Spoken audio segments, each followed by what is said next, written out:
Halo, selamat pagi MPPN. Assalamualaikum warahmatullahi wabarakatuh. Di kesempatan berbahagia ini, kebetulan kita di kantor sedang kedatangan tamu dari vendor percetakan dan sablon digital. Nah, gak usah panjang lebar. Kebetulan di samping saya ini sudah datang dari ownernya sendiri. Beliau berkunjung ke kantor kami untuk menanyakan tentang mesin DTF yang akan berinvestasi di tahun ini. Makanya sebelum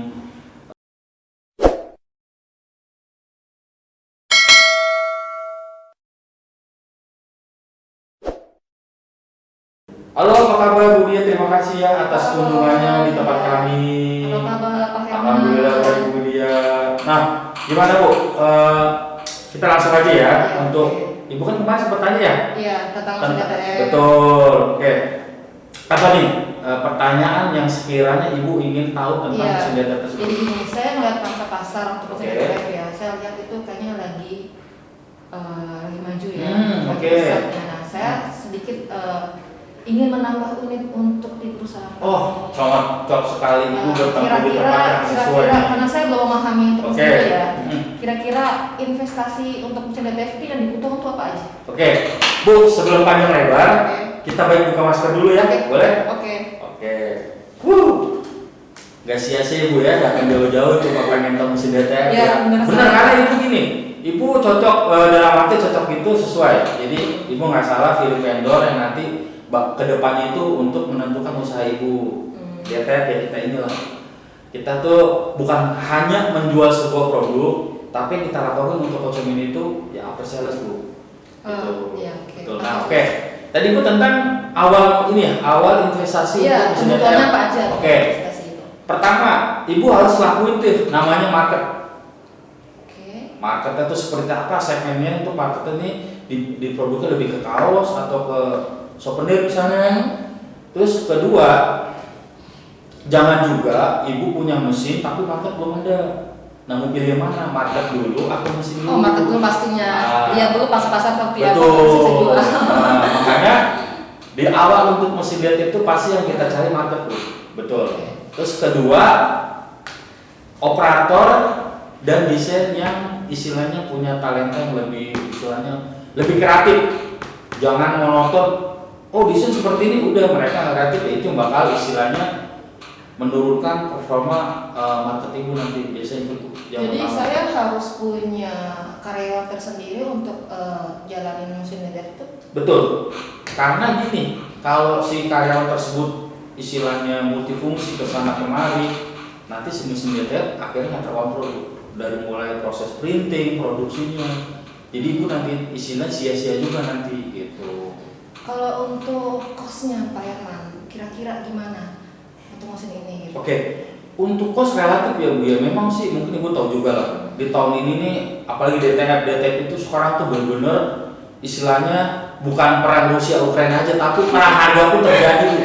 Apa juga Pak Herman ya? Betul, makanya untuk cost sendiri sih relatif ya Bu. Kita sih biasanya kita pernah kalkulasi, pernah survei ke beberapa vendor yang sudah pakai mesin dari kami, mereka costnya itu untuk A3 ya, kita bicara A3 itu sekitar 15.000, kurang lebih 15.000 itu sudah termasuk tinta, powder dan lain-lain, itu udah termasuk.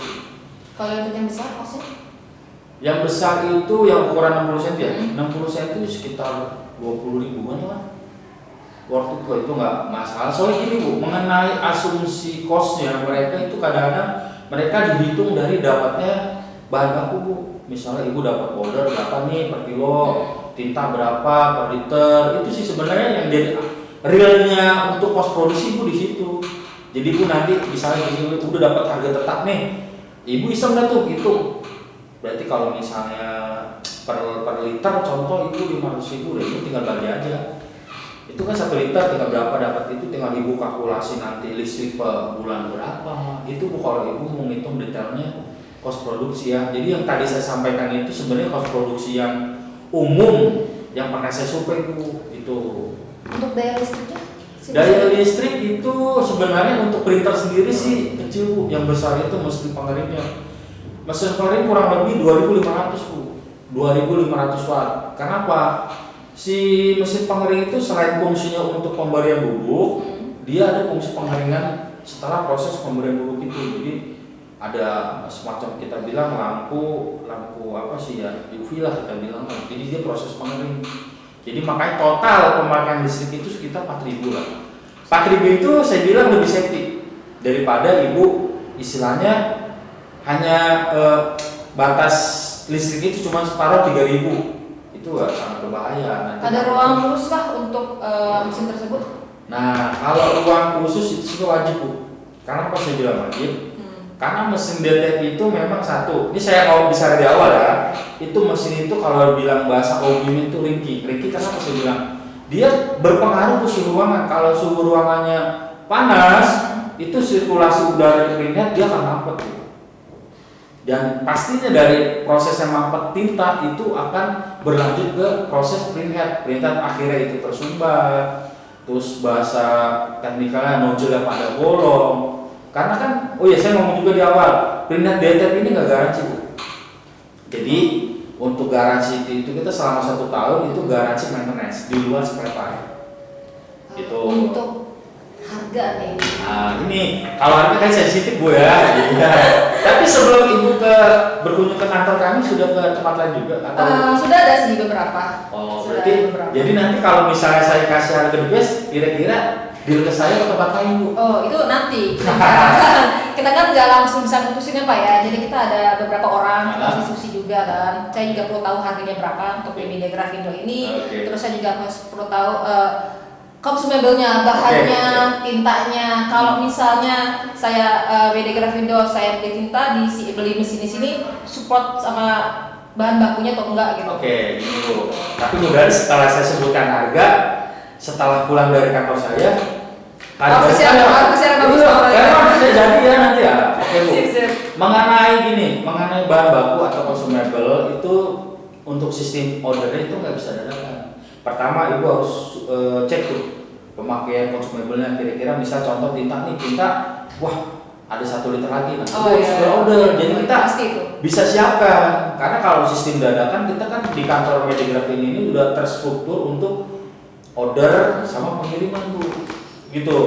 Syukur-syukur ibu bisa kontrak tuh bahan baku, misalnya dalam seminggu atau sebulan pemakaiannya berapa liter, berapa roll pack film. Ini maksudnya sebagai asumsi aja ya.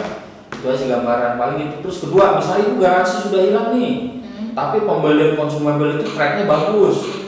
Ya itu kita biasanya sih untuk kunjungan teknisinya free, tapi dulu spare part Bu. Itu aja sih. Ibu boleh cek lah dari Hina. Karena DTP ini memang saya bilang tadi, DTP itu memang mesin dibilang gak sempurna, tapi berusaha sempurna. Berusaha sempurna itu dalam arti kita dari awal mulai DTP itu kita ada namanya generasi pertama, generasi kedua, generasi ketiga. Nah, generasi ketiga ini nih dia pakai printheadnya itu XP600. Dari ya kemungkinan kan kita bos saya juga kan survei lah perkembangan yang training untuk printhead di DTP apa sih gitu loh. Jadi jangan juga nanti sebelum saya sampaikan di awal ibu udah saya tertarik, tapi ternyata printhead itu lebih rawan lalu isinya gitu. Jadi dia punya jaminan untuk printhead, BD Grafindo masih menyediakan? Kalau untuk spare part saat ini ya Bu, itu kita pasti ready stock. Tapi kembali tadi ibu harus survei dulu di awal. Karena untuk saat ini dari tahun 2021 itu memang kebutuhan spare part DT memang sangat banyak. Makanya kita berusaha semaksimal mungkin untuk menyetok bahan dari bahan bakunya maupun spare partnya. Itu pertama. Oke, saya bisa memahami ya. sementara ini. Betul. Nah rencana kapan nih? Nah itu nanti Pak Irwan. Kan kita Pak Irwan punya nomor saya kan. Nanti kita kan diskusi dulu sama orang untuk masalah harga semua segala macam. Kalau misalnya kita deal, apa langsung ke Pak Irwan. Nah kira-kira setelah saya deal nih, kapan Mas itu datang? Oke.